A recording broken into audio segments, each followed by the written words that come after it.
Waiting for loading is the most fun that this game has to offer.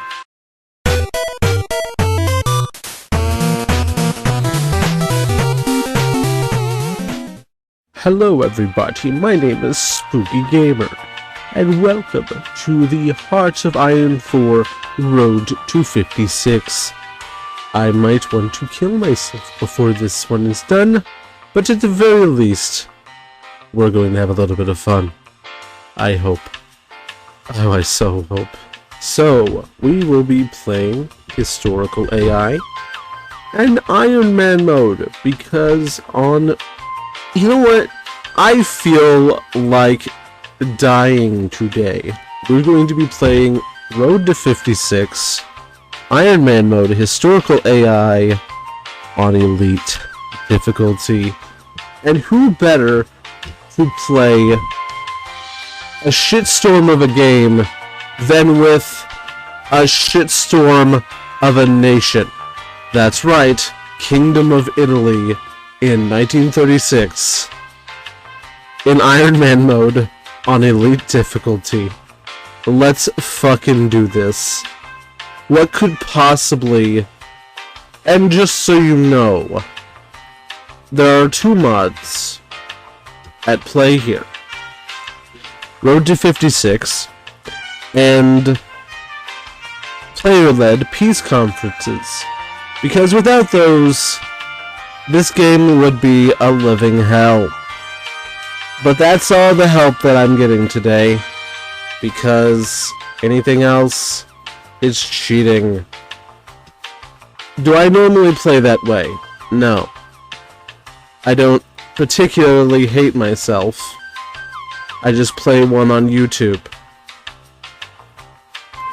So, the plan today is to play as Italy and survive.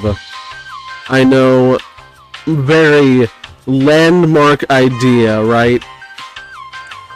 But, hear me out.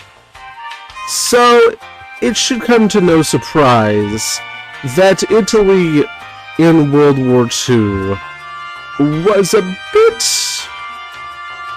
shall we say, ineffective in their war strategies. So, we're gonna have to fix that problem. And I know you're like, wait a minute, are you garrisoning your entire army instead of making battle plans? Why, absolutely not. That would be stupid. Wait a minute. That's what I'm totally doing. Because, in my experience, that actually gets the job done a lot of the time, as long as you have enough troops. However, I'm playing in Elite difficulty, and I'm not used to that, so I will probably only be doing that with the main defensive forces, which is what I'm going to start with. Honestly, I kind of want to make sure that later on in the war, when Germany's war machine is starting to get tired, I'm going to have to help up there too. Because since we're in Elite difficulty, I imagine that attrition's gonna be hell for Germany.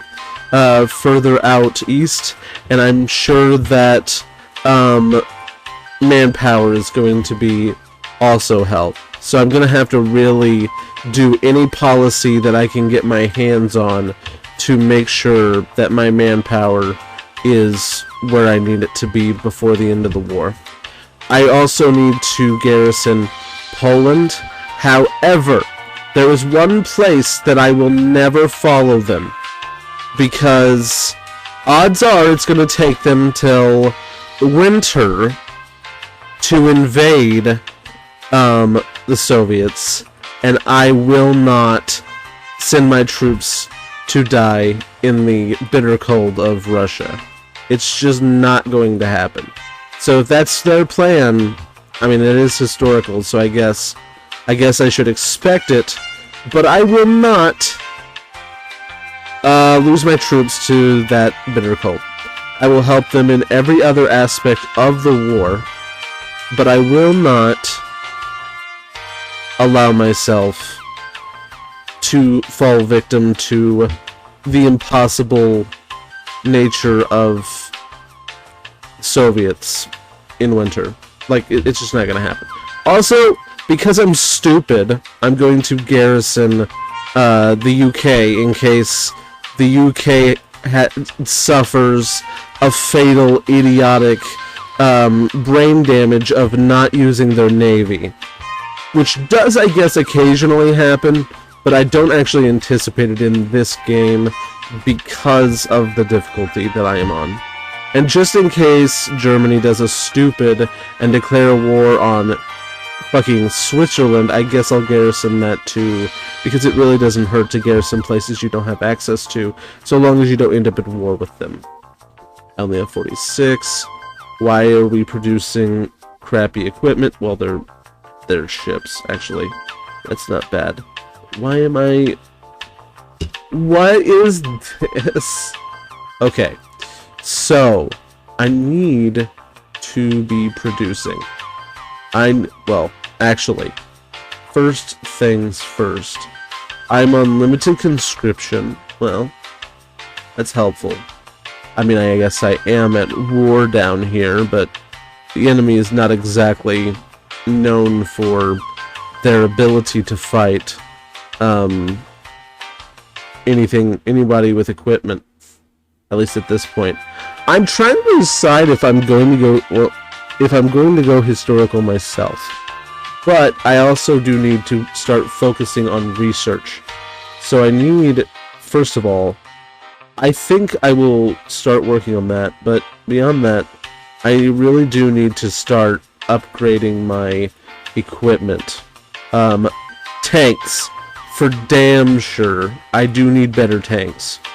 And also, I'm going to start doing machine tools. We're going to have basic machine tools. That's going to be important later on. Going to make sure that I'm producing enough equipment. Actually, now that I think about it, I really need to look into my units. Okay, so it requires artillery and it requires support equipment.